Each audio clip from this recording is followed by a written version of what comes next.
Amandla! Viva Comrade Pravin, viva! Would you please be seated?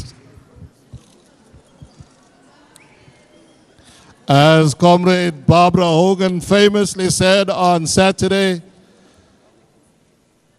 if you have eyes to see and ears to hear, we have waited for a long time for these voices that we have heard that has proclaimed so firmly and solidly what we have felt in the quiet of our hearts, that we have aspired to.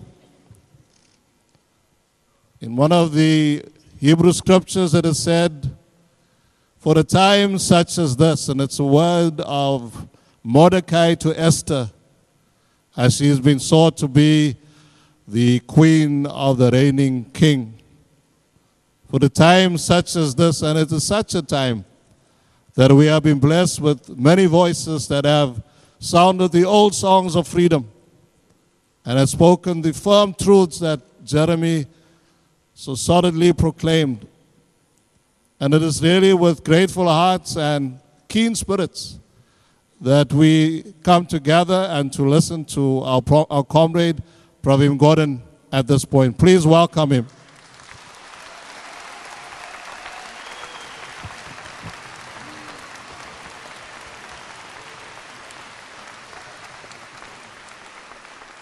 Amandla. Viva democracy, viva. And I'm going to say it, viva ANC, viva. Viva. That is Mandela's ANC, Sisulu's ANC, and Kathrada's ANC.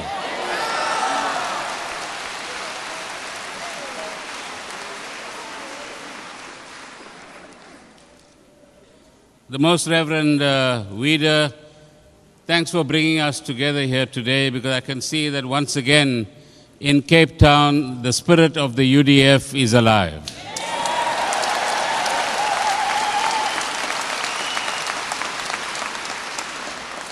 My respects to all of the religious leaders, the representatives of various civil society organizations, including Equal Education, the Social Justice Network, the TAC, and many others that are represented on this platform, and in particular to the Kathrada Foundation. And let me also thank you for this opportunity and privilege to share this occasion with you. I have sitting next to me when I was in the audience my fellow unemployed minister, Derek Hanekam.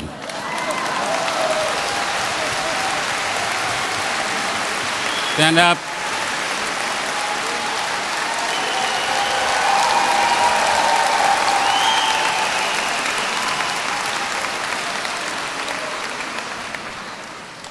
So we're getting used to the idea that when we introduce, we're now going to be called Comrade PG, not Minister PG.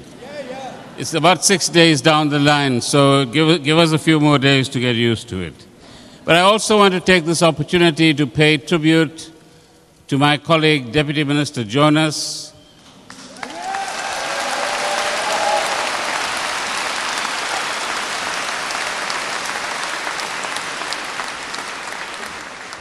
and the Director General of the Treasury, Lungisa Fuzile.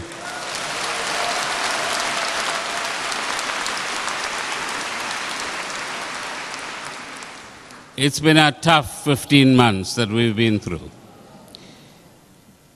But we're supposed to be soldiers, so we should bear that burden. Let me also once again convey my condolences to Barbara Hogan and the Kathrada family that are represented here, and say that it is quite clear that for many of us today, there are dark clouds that seem to be gathering on the horizon. And as these clouds gather, we turn to figures like Comrade Kathy and ask, how do we understand these clouds? What do they forebode or bring to us? And what do we as South African citizens and as activists do about the fact that we find ourselves in these circumstances? From him, we draw inspiration that we all know Democracies are not produced overnight. Equality, from the kind of gross inequality that we've had in our society, won't be produced overnight either. That in everything we do, there will be a struggle between different perspectives, different forces, different views about how we should solve our problems. But if we remain united, we can speed up the processes of history and reach that vision that the National Development Plan and the Freedom Charter have outlined for us, which is a South Africa where every single citizen enjoys social justice in every sense of that particular phrase.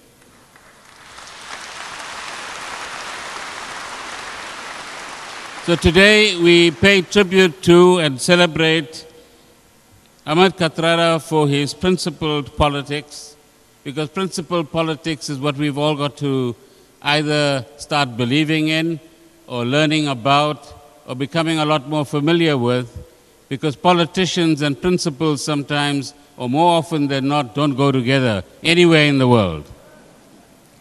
Anywhere in the world. We're not unique in South Africa. It takes a great deal for political parties to be created and sustained which are principled in character and which are able to sustain the different attractions and incentives that they face from the markets, from capital, and from other vested interests in society. So let's not be naive about our own situation. It's a struggle to be and to remain a principled person in a principled organization. And as citizens, we should be aware of the struggle. We should also learn once again what it means to be selfless, because we have grown over the last 30, 40 years into a consumerist society, where everything is about me and mine, not about us and ours. And that's a fundamental change in culture that we need.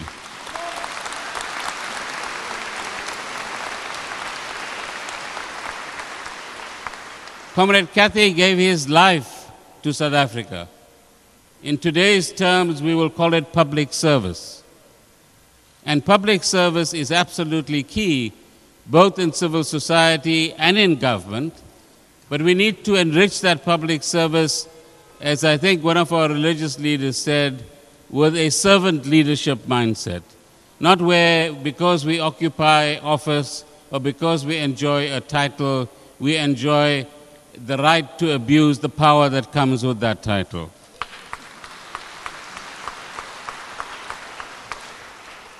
In all of his life and the life of his generation, and let's be fair, in many generations before and after him as well, we had the great fortune in South Africa to have activists and leaders who could naturally oppose any form of injustice wherever they actually found it.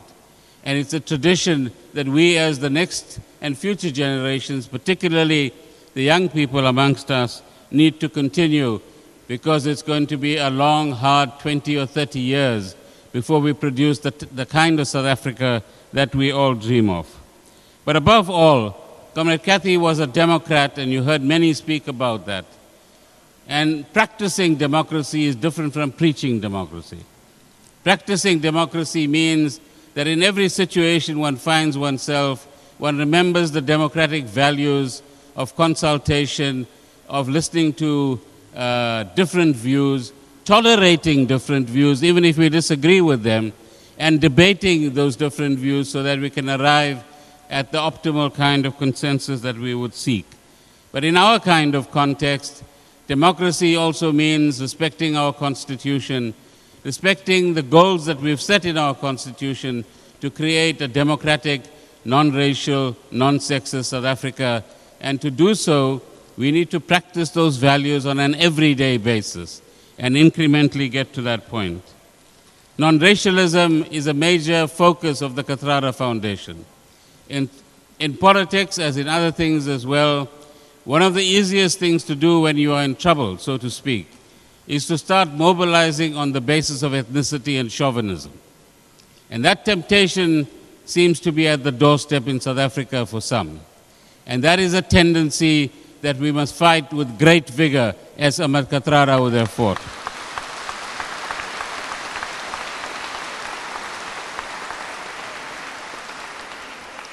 In a patriarchal society like ours, non-sexism shouldn't remain a slogan. It's something that again must receive concrete manifestation every day of our lives in everything that we do.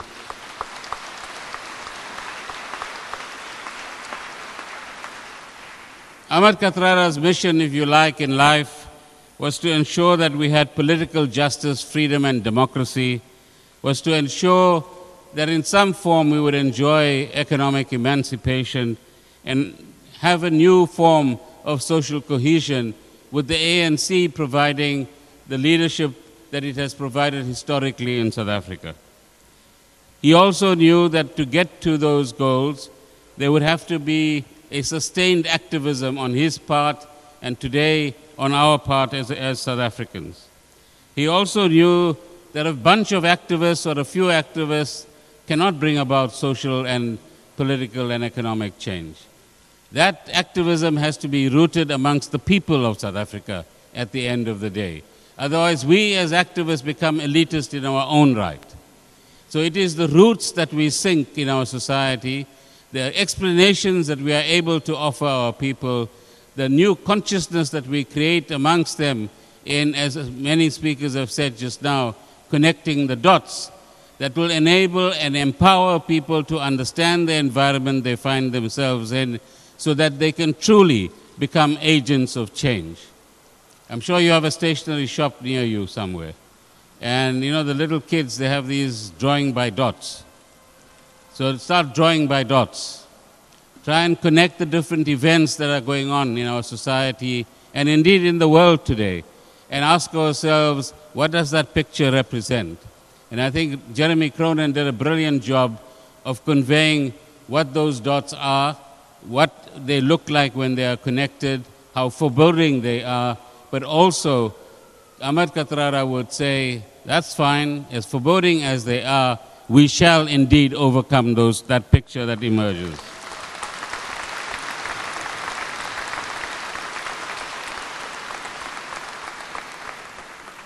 In the Financial Times of this morning, even ex-ministers keep reading Financial Times sometimes. There are two interesting articles that I came across in a quick reading. The first one is on South Africa, and it is titled something like Unpicking Mandela's Grand Bargain Through the Economy. And essentially it makes the point that in 1994 we won our political freedom, but that political freedom didn't bring with it the necessary economic change.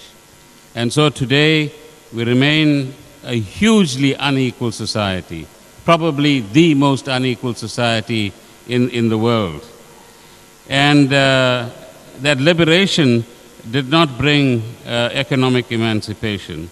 It goes on to say that the new government in 1994 inherited two economies. And in most parts of the world, with the exception of Japan, South Korea, and Singapore, it took countries like ours 30 years of 10% growth to overcome the kind of inequalities, joblessness, and other economic difficulties that those countries had. We can't wait 30 years. We might not get to 10% growth in the immediate term, but we've got to find the most creative answers possible to make sure that those millions, tens of millions of people who find themselves in the lower rungs of the socioeconomic ladder are pulled up as quickly as possible. And that's a responsibility all of us have.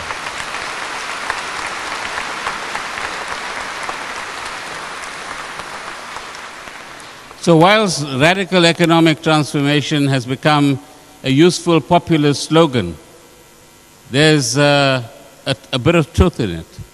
That unless we are indeed transformative, and that we are radical in the sense that we get to the roots of the problem, and we are radical in the sense that we lend a new sense of urgency to bringing about economic change and greater levels of social justice and equity, we won't be solving South Africa's problems, nor are we going to be able to blame somebody else for those problems either. So we've got to take, all 55 million of us, collective responsibility for bringing about this change that needs to be brought about so urgently. So that's the first article, which is saying you've had your democracy, you've had 23 years of it, and the promise of economic emancipation hasn't followed political liberation. The second article that I found quite fascinating, and again, perhaps it helps us to connect some dots as well, is an article on Hungary and what is going on in that country.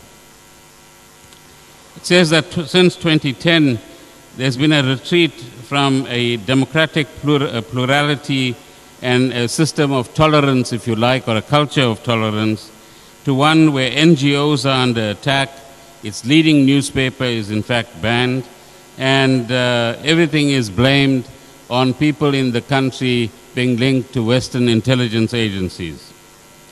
I don't know whether they've produced fake intelligence reports as well.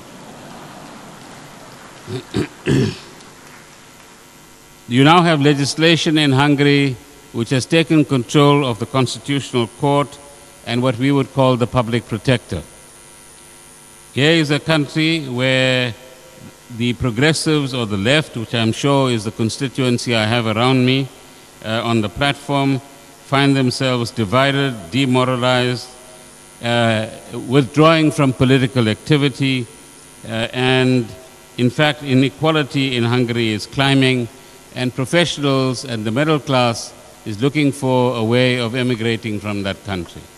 So here's a living example where things can go wrong, and where, if you like, authoritarianism begins to creep in, and we begin to have very unfortunate results as a consequence of that creeping in.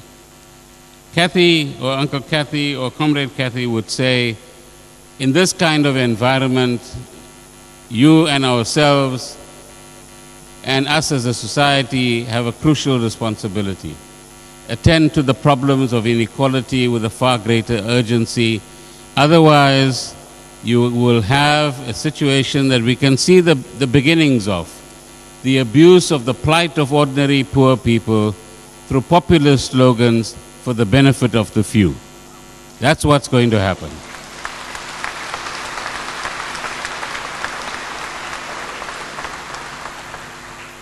He would say to us that transforming the economy and getting the benefits of that transformation spread amongst all 55 million people, so all of them, or all 10 or 15 million households, have assets, can say that they control some wealth, that they've stopped communicating poverty from one generation to the next, and they themselves become the bearers of hope in our society, together with the middle classes of South Africa. That's the immediate aspiration that we need to work for.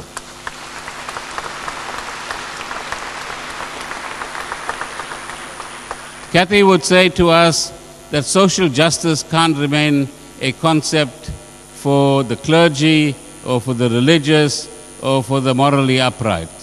Social justice needs to become part of the genetic makeup of every single South African citizen. All of us should be very upset if a single child goes to bed hungry at night. All of us should be upset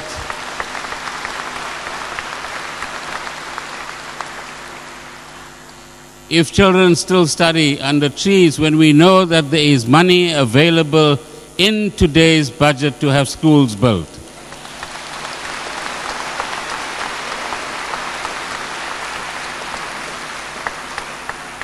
But if a 30 or 35 million rand school is going to cost 100 million rands because somebody wants to pocket the other 60 million rands, then we won't get there.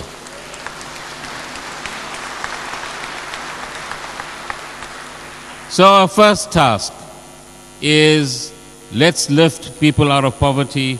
Let's make sure that the economy is a very different one in the next 5 to 10 years. Downgrade or no downgrade, those things will come. We will overcome the difficulties that they bring with them. We didn't need the downgrade, by the way, if we just behaved ourselves, but that's a different matter.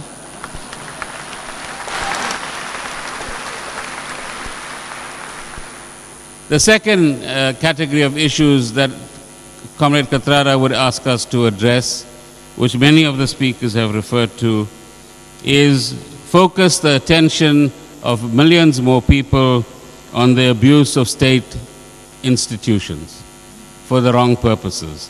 Instead of chasing criminals, you have many agencies chasing up and trying to criminalize honest people.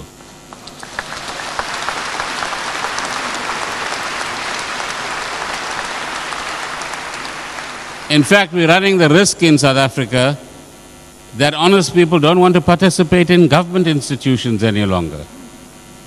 Nor will they soon want to participate in representative organs like parliaments or municipal councils any longer. And when a society reaches that point, then you know that we've handed the state over to a bunch of gangsters.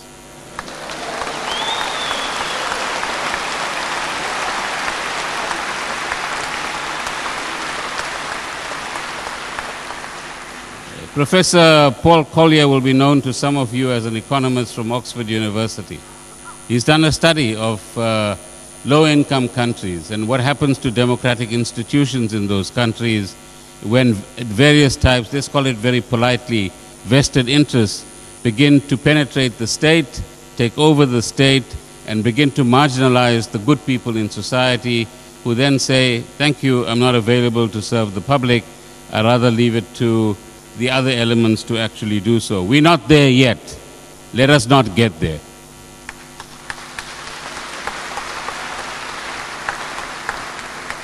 So we want to avoid, as Comrade Kathy would say, any form of creeping authoritarianism.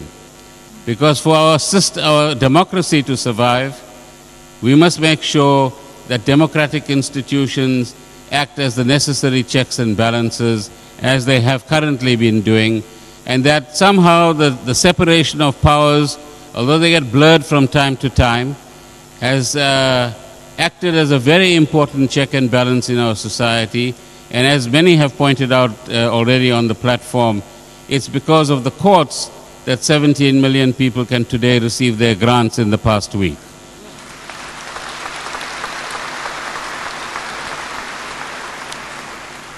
You know, we used to the idea of a roll of honor. You can have Derek Hanekam's name there, or the Most Reverend Reader, or many of yourselves. But perhaps it's time in South Africa to actually, for somebody to start a roll of dishonor.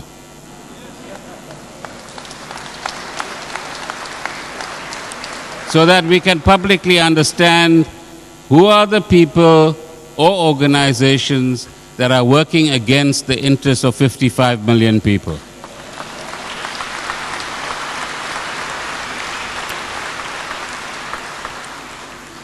So that's the second thing. First one, get the economy going and lift people out of poverty and give them a new sense of opportunity in our society.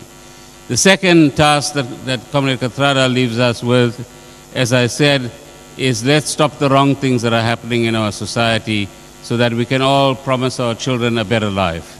But the third aspect that he would leave to us as the ongoing generations is that don't give up hope. He survived his 26 or 27 years because he was always hopeful that even if they had to die in prison, freedom will come at some stage.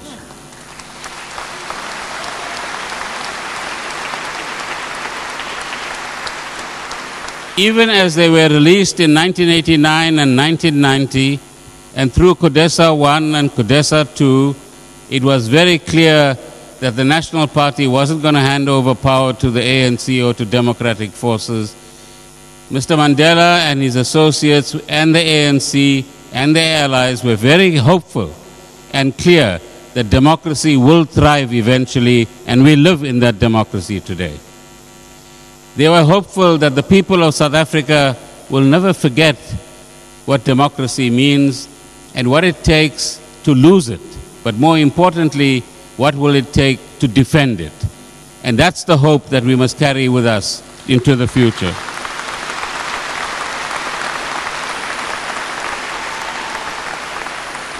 And I'm sure if he's standing here today, he would say to us, you are indeed many voices that are speaking, but always look for a point of unity amongst you. Because disunited, you are fragmented, you are powerless. United, you are effective.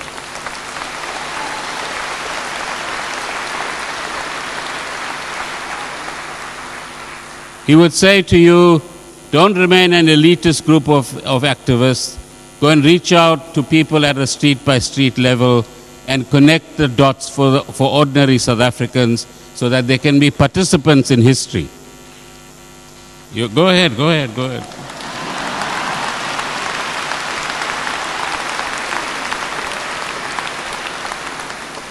He would also say to you, be engaged, not by sitting on the couch and watching the television, but be engaged, be involved, care about the country and where it is going now, so that you can give your expertise, your resources, your caring, and perhaps even more, your energy, to ensuring that the further bricks are laid on the wall of democracy that we are building, which will take many, many more years, like I say. And there will be people who will come after you've laid 2 or 3 rows of bricks and kick those 2 or 3 rows down. Our task is to pick up those bricks and put them back on the wall and carry on building democracy.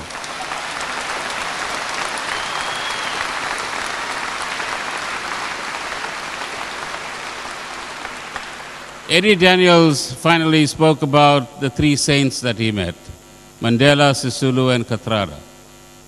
Now, the challenge for the young people that are sitting amongst us, you can define young anyway. In the Youth League, it's 40 and below. But to the young people that are amongst us, who amongst you is the future Mandela, the future Sisulu, and the future Kathrada?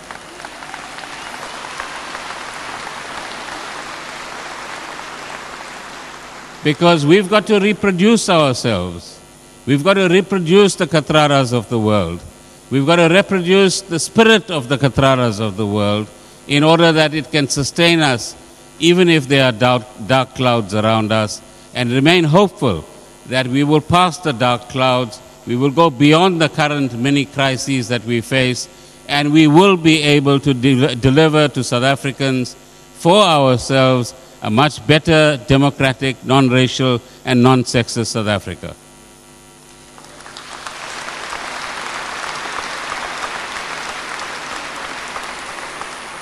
And finally, I want to say, I say all of this as an ANC cadre. I learned my politics and hopefully some of the values and the principles of our struggle in the Communist Party and the African National Congress in the 1970s, when there were no meetings like this allowed. And like me, there are millions of activists throughout the country who are still faithful to, as I said, the Mandela, Sisulu, Oliver Tambo, Ahmed Kathrada ANC. And we remain hopeful that that ANC will still be the one that emerges at the end of the difficulties that we currently have.